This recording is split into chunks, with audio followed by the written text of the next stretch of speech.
Hello dear student, welcome to Kotputli education. आज हम बात करेंगे हिंदू लॉ की सेकेंड यूनिट के बारे में। फर्स्ट यूनिट हमने देख ली थी, जिसने नहीं देखी है वो डिस्क्रिप्शन बॉक्स में लिंक देख लें, अदरवाइज़ आप वीडियो सेक्शन में जाके वहाँ से भी देख सकते हैं। ठीक है, बाकी और भी क्लासेस करवा रखे हैं, टॉर्ट, कॉन्ट्रैक्ट और हिंदू लॉ की जैसे फर्स्ट यूनिट इंग्लिश करवा रखी है। ठीक है, तो ये आप देख सकते हो। और बाकी डिस्क्रिप्शन बॉक्स में आपको प्लेलिस्ट का लिंक भी मिल जाएगा, जहाँ आपके LLB फर्स्ट सेमेस्टर का जो पूरे जो सिलेबस वाइज जो है पूरा समझा रखा है हमने। बाकी अगर आपको हैंड राइटिंग प्रोजेक्ट फाइल बनवानी है, LLB नोट्स चाहिए, तो आप इस व्हाट्सएप नंबर पे कांटेक्ट कर सकते हैं। यहाँ आप मैसेज करना है सिर्फ आपको, और जो आपको डिटेल है वो आपको 24 आवर्स में अंदर अंदर मिल जाएगी। ठीक है, तो आप है जो कि इस वीडियो के लास्ट तक बने रहें, वीडियो को लाइक और शेयर भी कर लें, चैनल को सब्सक्राइब भी कर लें, साथ ही बेल आइकन पर भी प्रेस कर लें, जिससे आगे आने वाली वीडियो अपडेट आपको प्रोवाइड होती रहे। साथ ही आप हमें फेसबुक, यूट्यूब चैनल सब्सक्राइब कर लीजिए और वीडियो को लाइक ज़रूर कीजिए।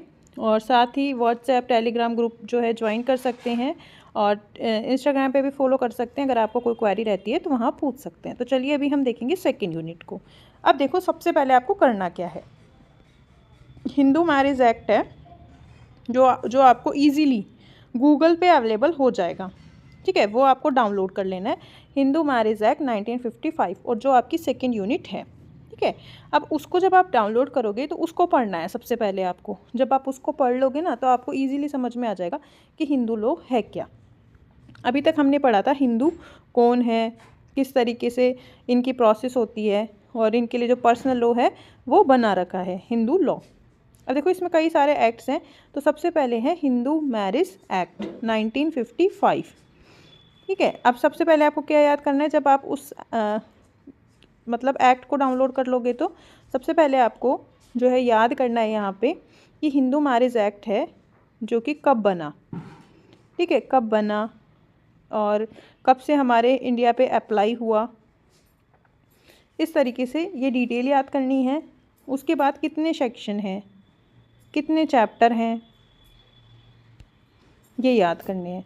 और जो हिंदू मैरिज एक्ट है, इसमें वही सब दे रखा है जो हम नॉर्मल लाइफ में यूज़ करते हैं। जैसे आप सेक्शन 5 पढ़ोगे तब उसमें बता रखा है कि हिंदू मैरिज एक्ट की जो मैरिज होती है उसमें कौन कौन सी कंडीशन अप्लाई होती हैं। तो वही सारा बता रखा है कि आपके पहले से कोई पति पत्नी जिंदा नहीं होना चाहिए। ठीक है, मतलब बाय गए में आप दूसरी शादी नहीं करे होने चाहिए। अगर आप कर रहे हो तो कोई दूसरी, मतलब मान लो आपकी पहली कोई शादी नहीं होनी चाहिए, ये मान लो। दूसरा है इसमें कि आप जो है पागल नहीं होने चाहिए, लुनैटिक नहीं होने चाहिए। ठीक है, इंसाने नहीं होने चाहिए, मतलब मानसिक जो आपकी मेंटली जो सिचुएशन है वो स्टेबल होनी चाहिए। ठीक है, फिर है आपके पास थर्ड एज के ऊपर की एज है जो कि बॉय की है जो कि 21 हो, और गर्ल की है जो कि 18 हो।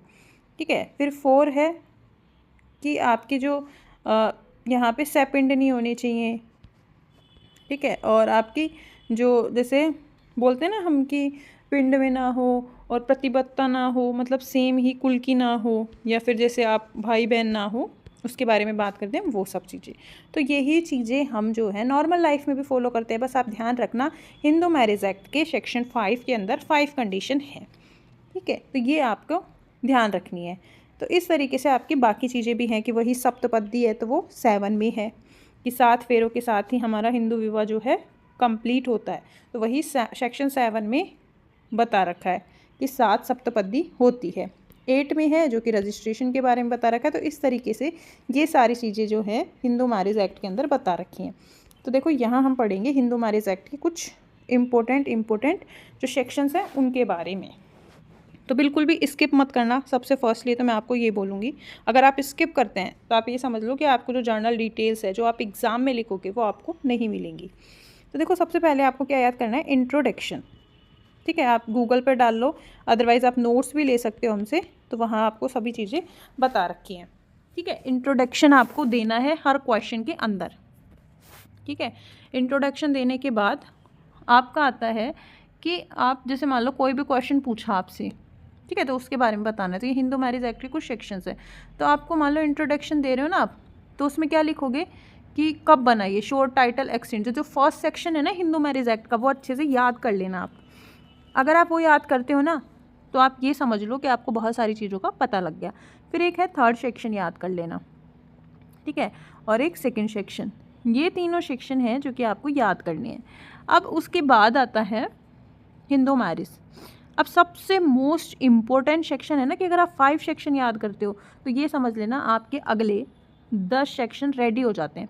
वो कैसे, वो भी मैं बताती हूँ अभी आपको। देखो यहाँ मैं लिख देती हूँ कि इसमें फर्स्ट तो है कि आपका पहले से कोई जीवित पति पत्नी नहीं होना चाहिए।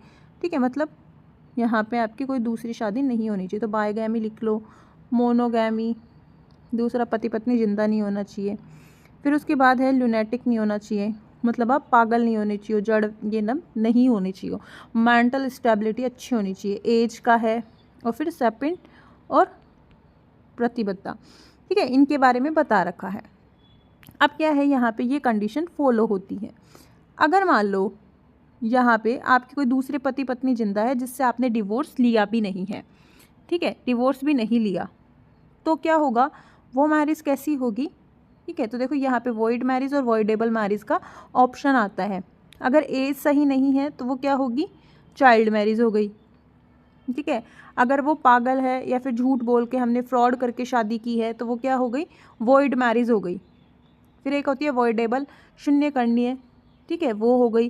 तो इस तरीके से आपको ये सेक्शन पढ़ना है। डिवोर्स के जो बेस हैं वो हो जाते हैं अगर आप सारी कंडीशन फॉलो नहीं करते। मान लो कोई पहले से पति पत्नी जिंदा है तो ऑटोमेटिक है कि वो जो मैरिज है वो वैलिड हुई नहीं, आपकी वॉइड हो गई।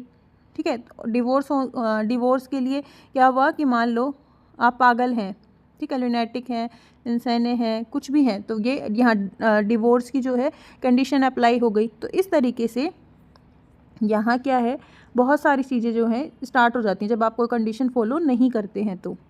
ठीक है, इंपॉर्टेंट मैं सेक्शंस बता देती हूँ इसमें आपको। 7 है ceremony for a Hindu marriage, जो कि अभी मैंने बताया था कि सप्तपदी, जिसको हम बोलते हैं 7 स्टेप, और नॉर्मल लैंग्वेज में हम क्या बोलते हैं, 7 फेरी। इसके बाद है आपका यहाँ पे देखो, ये है, ये वाला सेक्शन है 8 कि हिंदू मैरिज है जो कि रजिस्ट्रेशन होती है। तो ये 2 एक्ट्स में होती है। एक तो स्पेशल मैरिज एक्ट कि अगर आप कोई अदर जो रिलीजन की कर रहे हो, अदर कास्ट, जो कि लव मैरिज हम बोलते हैं, और हिंदू मैरिज जो है जो कि हम सेम कास्ट में करते हैं, तो ये इसके थ्रू होगी 8 में, इम्पोर्टेंट है। फिर है रेस्टिट्यूशन ऑफ कंज्यूनल राइट। कंज्यूगल राइट मतलब कि आप पुनर्स्थापना, कि अगर आप अलग रहते हो पति पत्नी तो आपको एक साथ रखने के लिए कोर्ट है जो कि ऑप्शन देगा। जुडिशियल सेपरेशन, जो न्यायिक है वो आपको न्यायालय के तौर पर जो है जुडिशियल सेपरेशन दिया जाता है। ये भी इम्पोर्टेंट है, बहुत इंपॉर्टेंट है। 11, 12 इंपॉर्टेंट है, इनमें डिफरेंसेस भी पूछे जाते हैं। 13 है डिवोर्स, जिसमें देखो 13 है, 13B भी है, जिसमें म्यूचुअल कंसेंट से, देखो ये रहा 13B, म्यूचुअल कंसेंट से क्या है यहाँ पे, मतलब पति पत्नी आपसी सहमति से तलाक ले सकते हैं। और 13A है alternate relief in divorce proceeding, और डाइवोर्स की कुछ कंडीशंस होती हैं वो सारी आपको याद करनी है। और फिर उसके बाद है यहाँ पे 15 और 16, मतलब कोई पर्सन है जो कि डिवोर्स लेता है, ठीक है, एक बार, तो वो कब मतलब दोबारा शादी कर सकता है। ठीक है, तो एक तो 15 में है ये, और एक है 28 में जो कि डिक्री ऑर्डर के ऊपर डिपेंड करता है। ये दोनों इम्पोर्टेंट है। फिर है 16 है लेजिटिमेसी, मतलब चिल्ड्रन अगर हो जाते हैं वॉइड एंड वॉइडेबल मैरिज से तो उसकी धर्मस्थता क्या होगी उस चिल्ड्रन की। और मान लो 2 शादी कर लेता है कोई इंसान तो उसकी पनिशमेंट क्या होगी, तो वो सेक्शन 17 में है, इम्पोर्टेंट है। और उसके बाद है यहाँ पे ये जुरिडिक्शन के बारे में है, तो ये आपको पूरा ही पढ़ना पड़ेगा, कस्टडी किसके पास जाएगी चिल्ड्रन की, तो इस तरीके से आप देख सकते हो। तो देखो ये इसका इंट्रोडक्शन है कि इसमें मतलब आपको हिंदू कल्चर के बारे में बताना पड़ेगा। ठीक है, स्पाउस होते हैं, 2 शादी नहीं कर सकते, मतलब जो भी मैंने अभी आपको बताया ना वो इंट्रोडक्शन में आप लिख सकते हो। अब देखो स्ट्रक्चर देखते हैं हम। देखो यहाँ पे पार्लियामेंट ने अप्रूव कब किया था, मई 18, 1955 को। Hindu marriage act 1955 was enacted safeguard the legal position Hindu female and male who are legally married, मतलब यहाँ पे मेल और फीमेल दोनों पे अप्लाई होता है ये। ठीक है, और यहाँ हम देख सकते हैं इसमें 30 सेक्शन है पर एक रिपील हो गया तो कितने बचे, 29। देखो यहाँ पे देख सकते हैं चैप्टर 6 है, देखो यहाँ भी दिखा रखा है कि चैप्टर 6 ही है, तो आप देख सकते हो कि यहाँ पे ये चैप्टर 6 है। आप ऊपर भी देख सकते हो, यहाँ भी, ठीक है, ये इनके नेम है, तो ये भी याद कर सकते हो आप। फिर आपको पता है दिक्कत नहीं होगी बिल्कुल भी। जैसे मान लो अब आपके ऊपर सेक्शन 5 का क्वेश्चन आ गया कि हिंदू मैरिज की कंडीशन बताओ, तो आप लिख सकते हो कि हिंदू मैरिज एक्ट के चैप्टर 2 के अंदर हिंदू मैरिज के सेक्शन 5 के अंदर उसकी कंडीशन बता रखी हैं। तो ये बहुत अच्छा इम्प्रेशन भी पड़ेगा, जो आपका एग्जामिनर होगा वो चेक करेगा उसके ऊपर, ठीक है। तो ये आप देख सकते हो हिंदी में भी, हिंदी मीडियम के स्टूडेंट्स के लिए भी हेल्प रहेगी। अब देखो यहाँ पे वही 18 मई 1955 को मंजूरी दी, और ये इसके चैप्टर के नेम हैं, मतलब यहाँ पे ये आप देख सकते हो, ठीक है। अब है यहाँ पे फीचर्स, मतलब हिंदू मैरिज एक्ट के बारे में, मतलब यहाँ पे पूछा जाता है कंडीशंस के बारे में। फॉरबिडिंग बाइगैमी लॉ, मतलब मैंने अभी आपको बताया था ना फर्स्ट कंडीशन क्या है, तो देखो यहाँ भी दे रखा है कि सेक्शन 5 में बता रखा है कि आप बाइगैमी नहीं होनी चाहिए, मतलब आपके एक साथ 2 वाइफ जिंदा नहीं होनी चाहिए, ठीक है। तो यहाँ देख सकते हो आप, देखो यहाँ पे आप देख सकते हो कि सेक्शन 5 के अंदर बता रखा है कि एक आदमी है, मतलब एक मैन की 2 वाइफ नहीं होनी चाहिए, ये पहली वाली से वो क्या है डिवोर्स ले लेना चाहिए, इसके बारे में ये बता रखा है। अब देखो यहाँ पे ये भी बता रखा है, साथ में आपको क्या लिखना है कि अगर आप ऐसा करते हो तो ये अनलॉफुल होगा, और आपको जो है इंडियन पीनल कोड मतलब आईपीसी के अंदर 495 और 494 के अंदर पनिश किया जाएगा, ठीक है। तो आपको फर्स्ट कंडीशन के अंदर ये बताना है। सेकंड है आपकी, यहाँ पे देखो एज के बारे में भी है, और आप देख सकते हैं रजिस्ट्रेशन, मतलब ये सारी क्या है कंडीशंस के बारे में बता रखा है।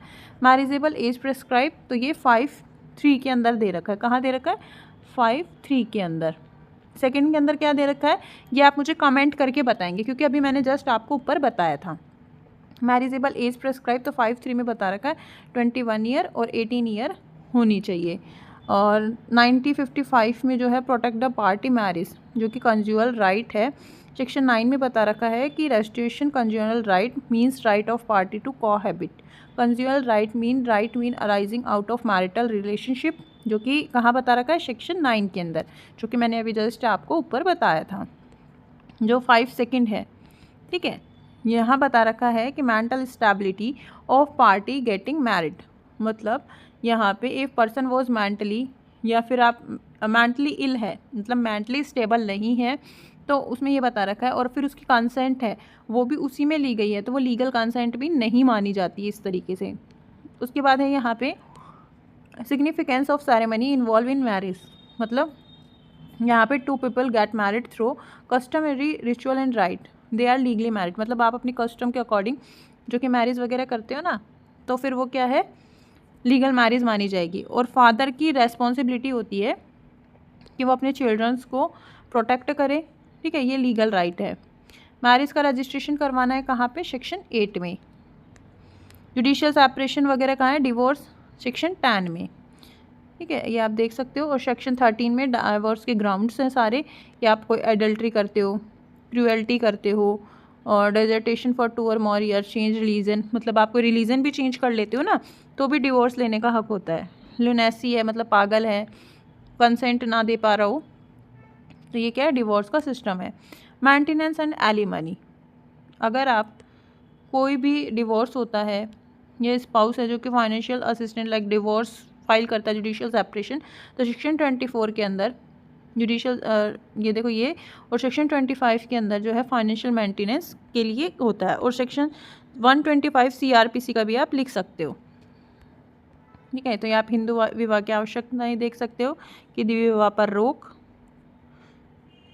मतलब 2 शादी ना हो, आयु निर्धारित है 1955 में अधिनियम में पक्ष के विवाह की रक्षा करने का, मानसिक स्थिरता पे ध्यान रखने का, विवाह में समारोह में जो समारोह होता है ना उसमें, मतलब अगर आप लीगल तरीके से रीति रिवाज से होती है तो पिता की जिम्मेदारी होती है अपने बच्चों को संभालने की। विवाह का पंजीकरण है, उसके बाद है न्यायिक अलगाव, मतलब जुडिशियल सेपरेशन होती है, मतलब आप कोई भी ऐसा काम करते हो कि जो कि डिवोर्स की तरफ बढ़ता है उसके बारे में है।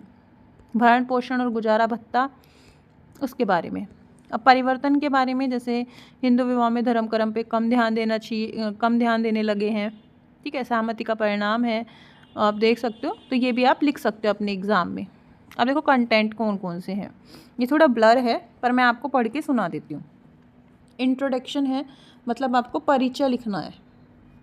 उसके बाद जैसे मान लो मैरिज के बारे में है तो मैरिज की आपको डेफिनेशन लिखनी पड़ेगी, तो आप सेक्शन 3 भी याद कर लेना, और मैरिज की जो जर्नल डेफिनेशन होती है वो भी, कि विवाह एक संस्कार होता है। फिर मान लो डिवोर्स की पूछी तो डिवोर्स की आपको लिखनी होगी। फिर मैरिज की जो विशेषताएं हैं जो कि अभी मैंने ऊपर बताई वो, और सेक्शन 5 वाली जो बताई थी वो। फिर देखो यहाँ ये ध्यान रखना टाइप ऑफ मैरिज, पहले अब आपको ये ध्यान रखना है कि प्राचीन काल में जब हिंदू मैरिज एक्ट नहीं बना था तभी भी तो किस तरीके से मैरिज होती होगी, तो वो लिखनी है। जैसे गंधर्व विवाह, ठीक है, स्वयंवर, कई तरीके के होते थे, ये सारे आपको देखने हैं। और उसके बाद है यहाँ पे जैसे अब हिंदू मैरिज एक्ट बनने के बाद किस तरीके से होता है, स्पेशल मैरिज एक्ट में किस तरीके से होता है, ये सारे आपको लिखने पड़ेंगे टाइप ऑफ मैरिज में। फंक्शन ऑफ मैरिज मतलब आपको देखो यहाँ पे जो मैंने कैरेक्टरिस्टिक्स में बताई थी ना, तो वही चीज़ें यहाँ पे आपको शॉर्ट फॉर्म में लिखनी पड़ेगी। मैरिज के रूल्स क्या हैं, तो वही सेक्शन 5 के बारे में, और डिवोर्स के बारे में, और साथ ही मेंटेनेंस के बारे में ये बताना पड़ेगा। प्रॉब्लम इन मैरिज मतलब वही डिवोर्स के बारे में, और फिर कंक्लूजन। तो इस तरीके से क्या है, ये सारे कंटेंट आपको याद करने हैं। अब देखो यहाँ है रजिस्टर्ड मैरिज, तो कहाँ दे रखा है ये, सेक्शन 2 सेक्शन 5, मतलब सेक्शन 5 में आप कंडीशन अप्लाई करोगे, सेक्शन 8 में जो है रजिस्टर्ड मैरिज कर दोगे। ठीक है, आप देख सकते हो ये केस भी बता रखा है, तो आप देख सकते हो कि यहाँ पे एज डिसाइड होगी पहले, तो रजिस्टर्ड मैरिज तभी करवा सकते हो आप जब आपकी एज है जो कि कंप्लीट हो और सारे आप जो कंडीशन है वो अप्लाई कर रहे हो। एक केस भी है एम विजय कुमारी के देवबालन, यह निर्णय लिया गया ईसाई धर्म अपनाने वाले हिंदू पुरुष और हिंदू वेश में रहने वाली ईसाई महिला के बीच वैध विवाह है जो कि वैध नहीं है। ठीक है, और देखो विवाह का पंजीकरण है ये, कि आपको क्या क्या करना होगा, तो आप ये सेक्शन 8 पढ़ोगे तब उसके अंदर बता रखा है ये। सारे डॉक्यूमेंट्स भी लिख देना कि क्या क्या डॉक्यूमेंट्स चाहिए। ठीक है, ये देखो आप देख सकते हो। अब यहाँ बता रखा है आपको कि जैसे डिवोर्स के बारे में, ये जो कपल हैं वो डिवोर्स कब ले सकते हैं कब नहीं। ठीक है, मतलब 2 ईयर जो है सेपरेशन रहते हैं, अलग रहते हैं, तो वो डिवोर्स ले सकते हैं उस कंडीशन में। ठीक है, सुप्रीम कोर्ट का रूल भी है कि divorce petition can be file judicial order for the restitution of conjugal right not compiled for a year और मोर। उसके बाद देखो तलाक की प्रक्रिया में शादी के बाद 1 साल तक अलग रहने की ज़रूरत होती है। तलाक के लिए पति पत्नी को एक पृथक्करण डिक्री भी देते हैं जिसके जरिए अलग रहना है। पृथक्करण डिक्री के लिए वादी पति या पत्नी को कार्रवाई शुरू करनी होती है, आरोप साबित करने होते हैं कि भैया आप क्यों लेना चाहते हो डिवोर्स। ठीक है, अब उसके बाद है यहाँ पे कि कब कोई इंसान दोबारा मैरिज कर सकता है, तो there is no right appeal against the divorce decree. तो जब आप सेक्शन पढ़ोगे ना 15 तब उसके अंदर दे रखा है वो पढ़ लेना। और एक सेक्शन 28, तलाक के बाद आमतौर पर कोई व्यक्ति दोबारा शादी कर सकता है। 15 के मुताबिक तलाक की डिग्री 1 साल के अंदर दोबारा शादी करने पर पाबंदी है। ये असाधारण स्थिति को छोड़कर लागू होती है। ठीक है, जब तक आपका डिवोर्स नहीं होता तब तक आप देखो 28 की उपधारा 4 के तहत तलाक के आदेश के खिलाफ अपील दायर करने का समय 90 दिन का है। इस प्रकार प्रतिवादी पति को पुनर्विवाह करने के लिए आदेश की तारीख से कम 90 दिनों का इंतजार करना चाहिए था। तो 90 दिन, कितने दिन, 90 डेज़ का वेट। ठीक है, तो ये है हिंदू मैरिज एक्ट। तो सबसे बढ़िया रहेगा कि आप जो है हिंदू मैरिज एक्ट डाउनलोड करो और उसको पढ़ना स्टार्ट कर दो, समझ में भी आएगा और सेक्शन भी याद होंगे। तो आगे भी ऐसी ही अपडेट्स के लिए आप हमारे चैनल के साथ बने रहिए।